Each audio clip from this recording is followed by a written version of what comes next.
I'm James Preece, and I'm an international dating and relationships coach. I've been helping singles find love for over 15 years, have written best-selling books, and worked with many dating companies all over the world. My Love Machine podcast is all about finding love, loving yourself, loving life, and finding new ways to help you live your life with more happiness, passion, and success. I answer your questions, interview inspiring experts, and bring you lots of fun new ideas to finally bring you the love you deserve into your life. Well, hello there and welcome back to the latest episode of my Love Machine podcast.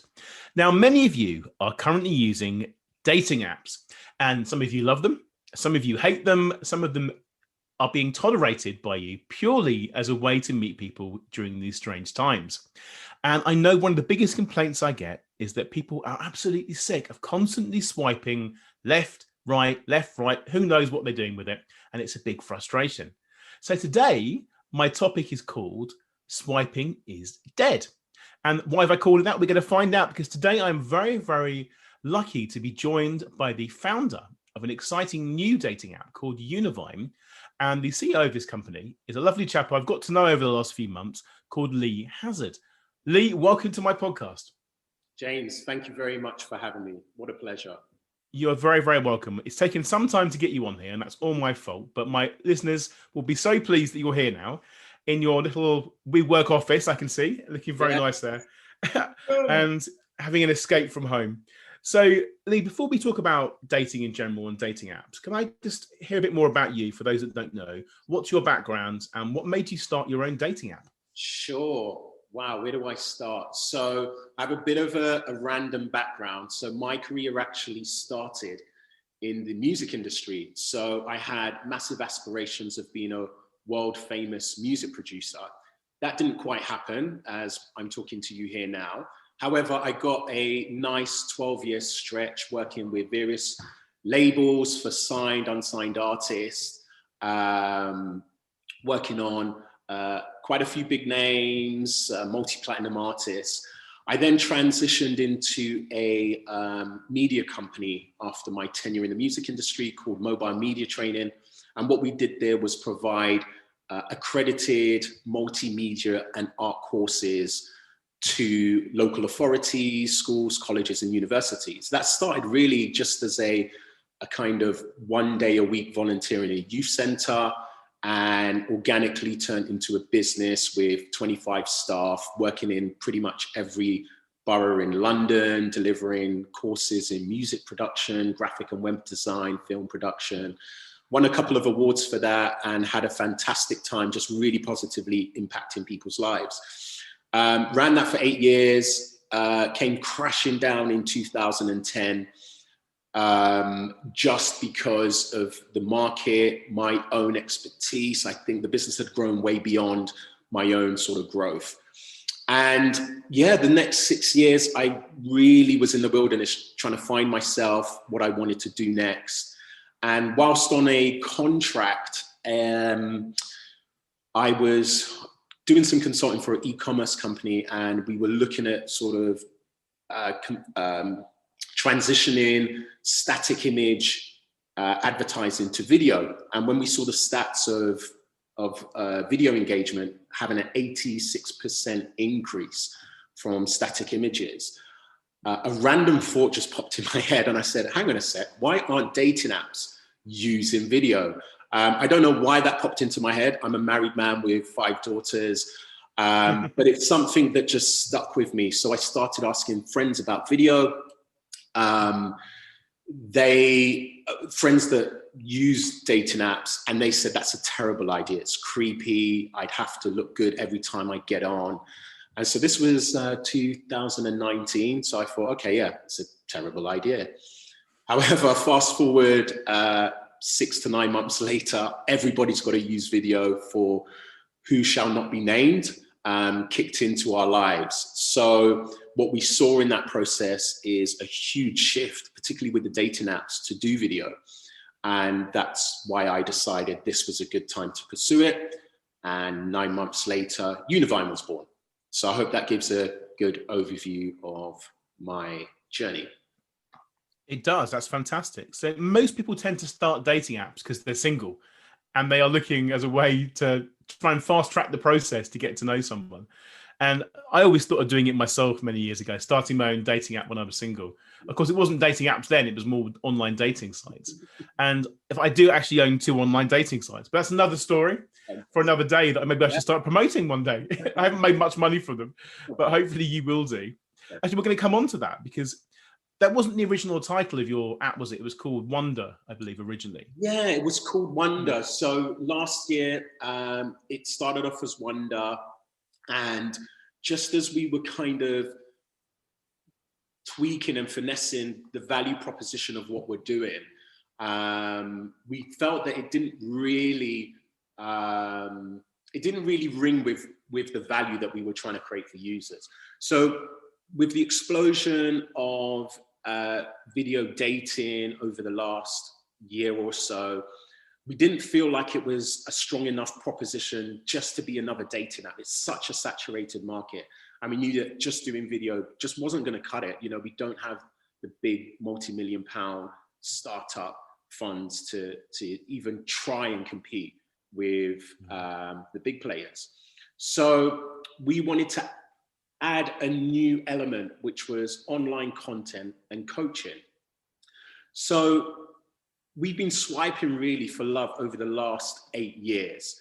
And within that period, there have been what I would term some micro disruptions. So we've had a lot of novelty apps in how people connect with one another, whether it's being a cat or a dog lover, being blurred, the other user being blurred to you. And as you get to know each other, the image becomes clearer. So we've had a plethora of that.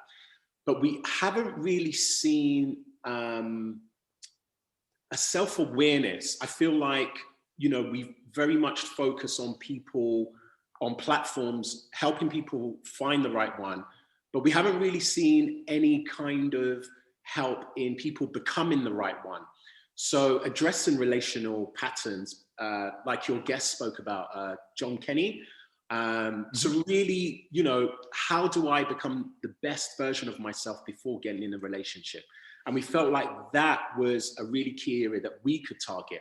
So after a team restructure, a rebranding of what we're doing and the functions and features, we felt like we needed a new name, and that was Unavine.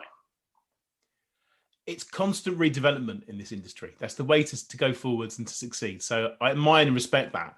You didn't completely start again. You rebuilt what you already had, and you just redeveloped it. And that's the right. There's been so many different apps that have come out that have tried to.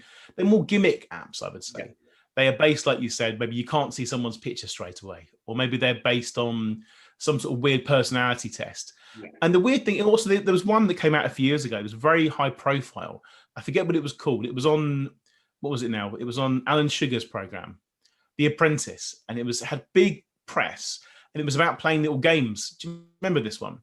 No, I don't actually. And the idea was you go on a dating app. Yeah, and it raised a lot of money, and it didn't go very far, sadly. But the idea was it was a gimmick about playing different games on there, and you can interact with your date and just play sort of quizzes and things like that, which I thought was quite a good idea. But sadly, it didn't go anywhere.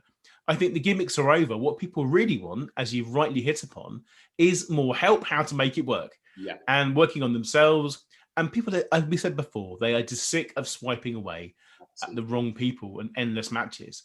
And it's not always about who you are looking for. It's about what you have to offer, who you are, and knowing who you are.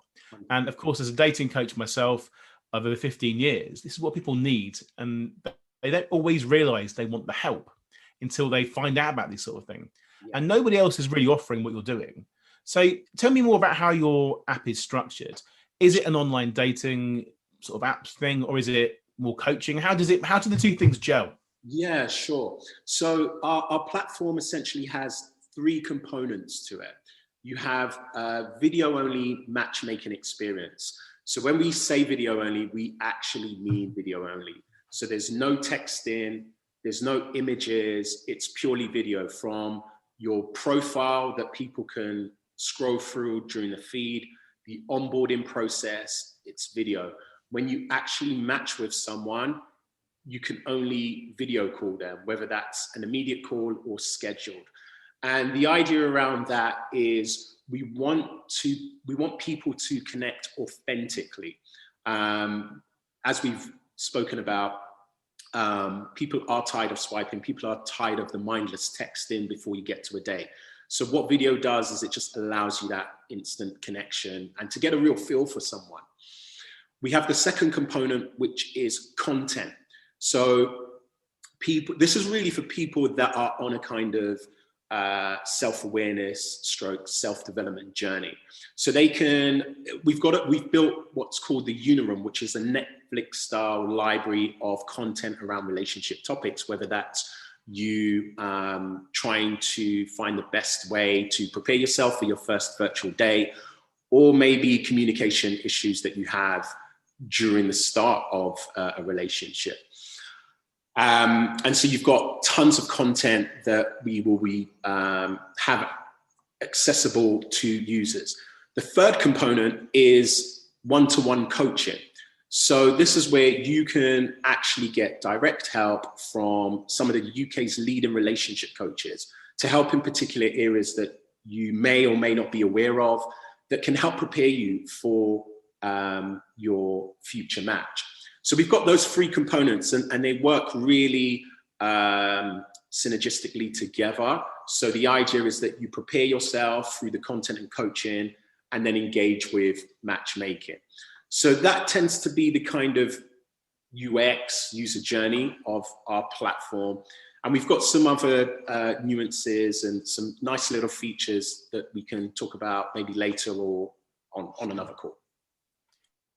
That sounds absolutely fantastic. That's a great little mix of things that all fit so well together. Yeah. So let's talk more about each subject and each of those sections in more detail. Yeah. So the first thing is the video. Now, as you mentioned, video wasn't particularly popular until about maybe 18 months ago. And then suddenly every single app, every single dating site thought, hang on a minute, panicking now, what do we do? Let's fast track this. But I know that we spoke privately before, but in America, video had actually reached us maybe 2.5 years ago. It was there. And some of these apps were really, really using video to great success. But they tended to be around the whole sort of chat roulette, webcam, slightly seedy side of things. Yeah. And people were going on there having interactions with paying people to talk to them almost and buying virtual credits and buying virtual gifts. And that is what's been coming. But I think now people are seeing the positive side of this. Yeah. So just to get this straight, someone logs onto the app and they'll create a profile, which will have a picture on it, I presume, initially. So it has a video thumbnail. We only use an image for verification. So the video that they upload must match the picture. Got it. So you'll see the thumbnail of the picture. You'll still see an image of them though, initially. Yeah. So sorry. So on the feed, when you scroll through the feed, it's actually a recorded video. Right. So as soon as you scroll up, the video would start on that profile. Got it. And they'll do an introduction to themselves saying, "This is me," correct. And then you can click and you can choose to chat with them. Is that right? So the main reason we decided on that approach was I came across some research done by a psychology professor by the name of Dr. Eli Finkel. And I don't know if he ran the test or he was just reciting it, but they had organized a speed dating event. And prior to the event, they asked people to fill in a form of their preferences of their potential match. Participants took part in this speed dating event, and then they followed up months later on those that successfully matched. And what transpired was that the people that matched matched with someone that did not reflect any of the preferences that they put on the form. And so when they did a deeper dive into the recordings and everything that went in and asking them more questions, they actually found it was what they call the dyadic interactions that was one of the biggest contributors towards attraction. So that was things like eye contact, the sound of their voice, how they speak, the body language.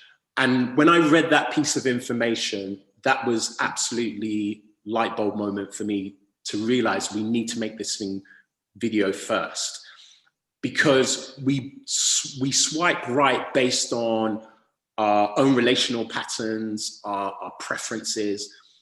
Yet this research shows us actually there's an element here in which we miss people that could be a great match based on an image. And so that's why we took this video only right down to the experience of scrolling through profiles and immediately seeing, because that person on Tinder, you probably may have swiped left, but just listening to them, seeing their eye contact, something might actually attract you to them. So that's why we took that approach. Sorry for the long-winded explanation. No, that is a great answer. And I love to hear about scientific studies and things like that. And I do completely agree. I've run hundreds and hundreds of singles events and speed dating events over the years. And what you're saying is absolutely correct. People go into this thinking that they want one thing, and they come out of it with someone completely different. Because it's about personality, sense of humor, and the eye contact. I always say this, you've got to have at least 8 seconds of eye contact every now and again, strong eye contact, to really... In fact, there are events you can go to that you can go to what's called eye gazing events, where you sit there and you stare in someone's eyes for 3 minutes. And I haven't ever run one of those, because that would probably make me laugh, to be honest. You're not slightly at all. It's just eye gazing. Just eye gazing events, and they're quite popular, particularly in America. You sit there and you stare at each other's eyes for 3 minutes and don't speak. And of course, initially, you're going to start giggling and find this a bit awkward. But then you really use the eyes, the window of the soul.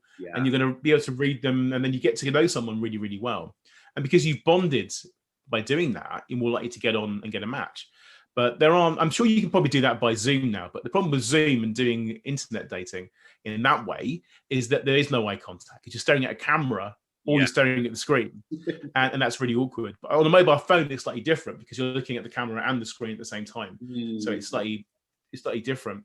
But no, events, that's absolutely right. People swipe these people on these dating apps because they're attracted to them in that one picture, and they're potentially ruling out great matches who could be someone absolutely perfect with them based on that one picture. Absolutely. And I'd also say that for many men do struggle with these dating apps, because men don't have makeup. Men haven't always got long hair to hide and sexy dresses.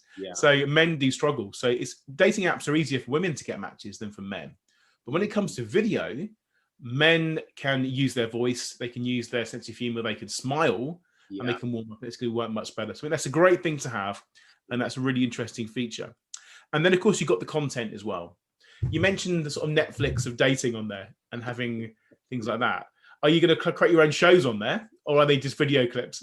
Well, funny enough, so we had a discussion with the coaches recently, and one of the things that we really want to do is we don't want to be labeled a dating app, because we know that we're so much more. We're really trying to create a community culture. And so we were batting about some ideas, and one of them was, rather than just, recorded content, why don't we do live interaction events? So let's do some Q&As with the coaches that the audience can engage with and engage with one another.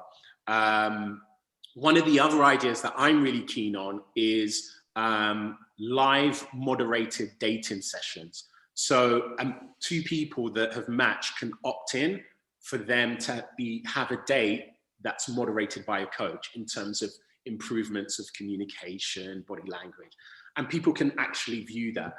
And I think on our private conversation, we were talking about this, the Meet Group, obviously one of the biggest players in the dating game.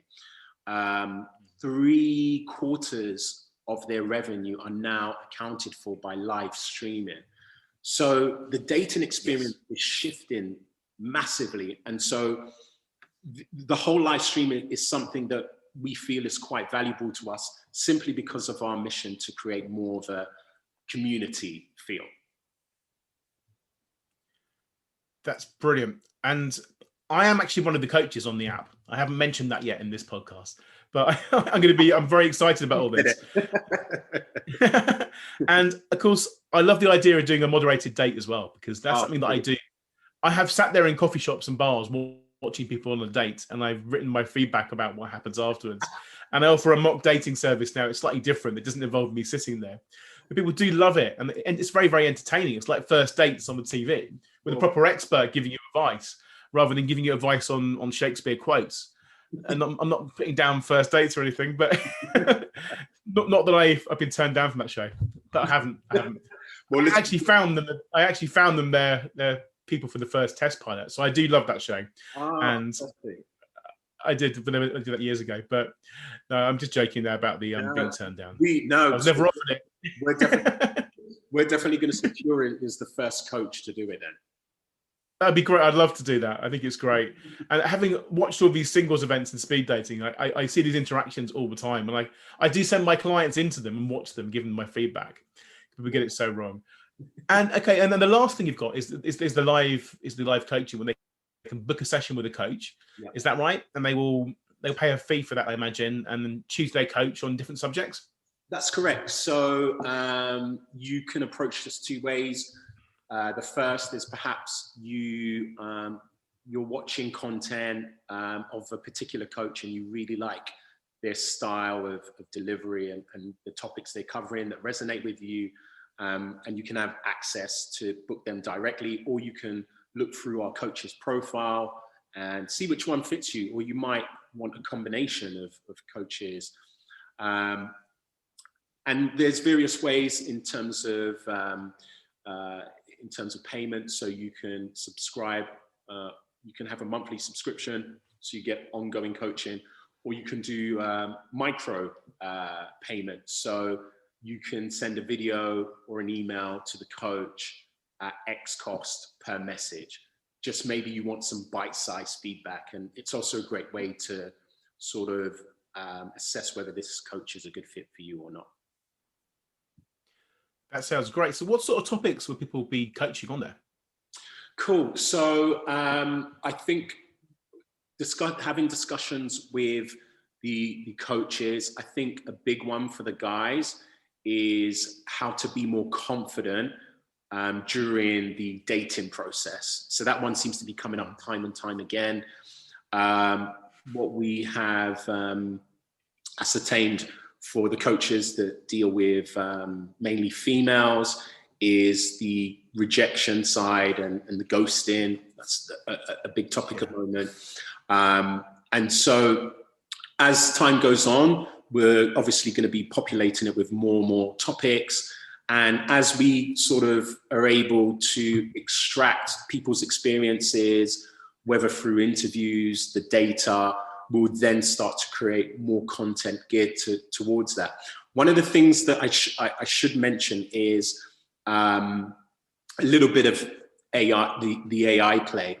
So you can anonymously provide feedback to your date on the app. If they opt in that they want feedback, you can provide anonymous feedback. And what that will do is the AI will aggregate that feedback and then provide recommended content or a coach to help you in that specific area. So that's one thing I'm really excited to see play out on our platform. And again, it just goes back to, everything being about empowering the person to have the most success in securing love. That's so important. People can get the help that they need in different areas and different aspects there. Yeah. So that is absolutely vital to do that. What are your next plans, your next steps for this? How is it all being funded and when you're launching? Sure. So it's all been self-funded over the last year to the detriment of my bank account. We are talking to investors at the moment, which has been really positive. We have a launch next month on Valentine's Day, in which we're going to have a very small cohort of users. So if you're listening to this, please sign up. We've got a few places left within the first 100, in which you will get a free for life membership. And then we go public in April, which is incredibly exciting, equally incredibly nerve-wracking. But just based on the feedback we've had from people that have signed up, we're getting daily sign-ups, we're getting coaches reaching out to us in which their clients came across our platform. And it's just been such an encouraging set of feedback that we've received in terms of what we're going to offer. I think it's a great time to be doing this because people are absolutely chomping at the bit to start dating again and to go out and meet people. People are so frustrated with all this, and we had the whole pandemic, and that's not going to end anytime soon. People don't know what to do. What advice would you give somebody, just completely slightly off topic here, someone now who is looking to date, looking to use the app, looking to go and meet people? At the moment, we're in a sort of lockdown. We can't meet people. We can't go to venues. So what advice would you give someone looking to go on a date? Sure. Start with video first or go out? So I think what we've generally seen over the last year is people are, obviously we are in a lockdown, and people are using video dating more across all the apps.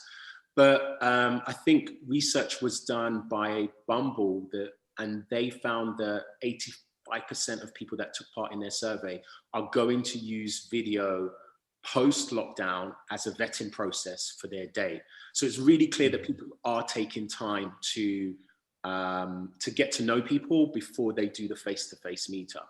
So my advice is twofold. I'm very much a person, definitely roll the dice. You know, your chances of success are going to be high, and speaking to friends that have successfully dated recently, the common denominator is they've put themselves out there more often.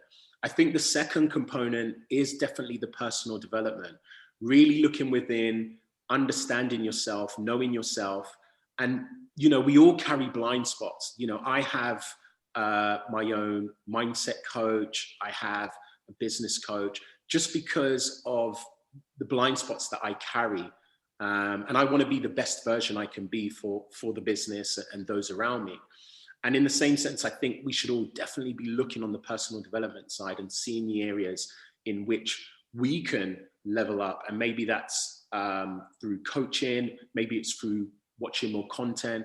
And I can guarantee you are going to learn something about yourself. James, even listening to the John Kenny podcast, that was fantastic for me personally. Like, there were things that, you know, that I recognized I was doing in my own marriage that I can now fully address. And so it's really important that we are all taking responsibility to continually learn and develop ourselves, rather than just having the focus on what someone can do for you. It's interesting because John reached out to me yesterday, and there's a big twist to his story. I'm not going to reveal it on now because we'll be doing a follow-up podcast with him.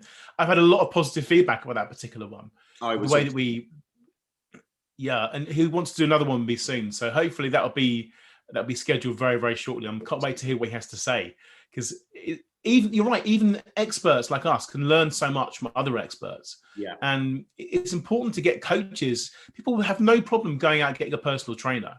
They have no problem going out learning to get a piano teacher if they want to learn piano. But when it comes to dating or even personal stuff, people are very much thinking, well, I know better than that. I don't need help with it. Yeah. But they're starting to realize more and more, particularly during these strange times, that people are vulnerable and we are all subject to change, and we can improve ourselves. And you mentioned a few times being the best version of yourself. And do you know what? That is the secret of dating, being the best version of yourself. It's not trying to be someone else. It's not faking it till you make it. It's bringing out who you are. And if you have a boring life and don't do very much and not very happy, then change it. Get some new hobbies, learn some new skills, try some new dating apps out, try different things. And that's one of the most important things I teach people, is being the best version of yourself. And it's a struggle, isn't it, sometimes to do that? Because life gets in the way and it makes you frustrated and annoyed. Things like homeschooling, I'm giving no topics mentioned now, make you go mad and they make you go insane. But ultimately, if you're a good person, get some help, get some coaching, and try something a bit different. So I'm very, very excited for you, Lee, and I'm very excited to be part of this. And I'm sure that this will be going on to very, very big things. If I didn't believe that, I wouldn't have agreed to be involved, because I did get offered apps left, right, and centre, but they don't really excite me very often. But this one does, which is why I'm really, really pleased to get you on here and to have spoken to you on my podcast. So just to finish off, if somebody wants to download this and have a little play for the free membership, what would they do? They search for you on whereabouts? So you can firstly join our waiting list for the launch next month at Unavine.com.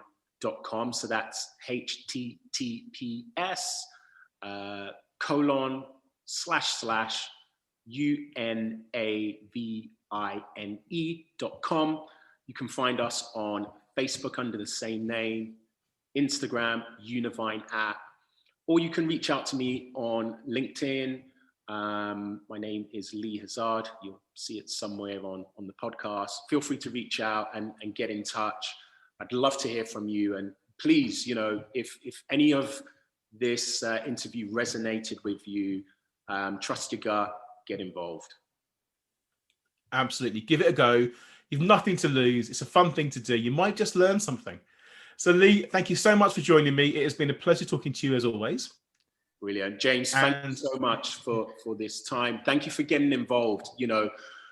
For guys of your caliber to be involved with what we're doing, we know we're doing something right. So there's many times we have doubts, but when we see that we're being able to partner with people like you, we know we're heading in the right direction. So thank you again for taking a chance with us. Oh, thank you very much. That's a lovely thing to hear. I always like to get positive feedback on these things. For my ego is always nice. Always good to end in a nice way. Thank you, Lee, and have a wonderful day. You too, James. Take care. Thank you so much for listening. I'd love to give you a free copy of my latest book, which you can download right now from my website, jamespreece.com. If you enjoyed this podcast, I'd really appreciate it if you could share the love by taking a few seconds to write a positive review on the iTunes store right now. See you next time.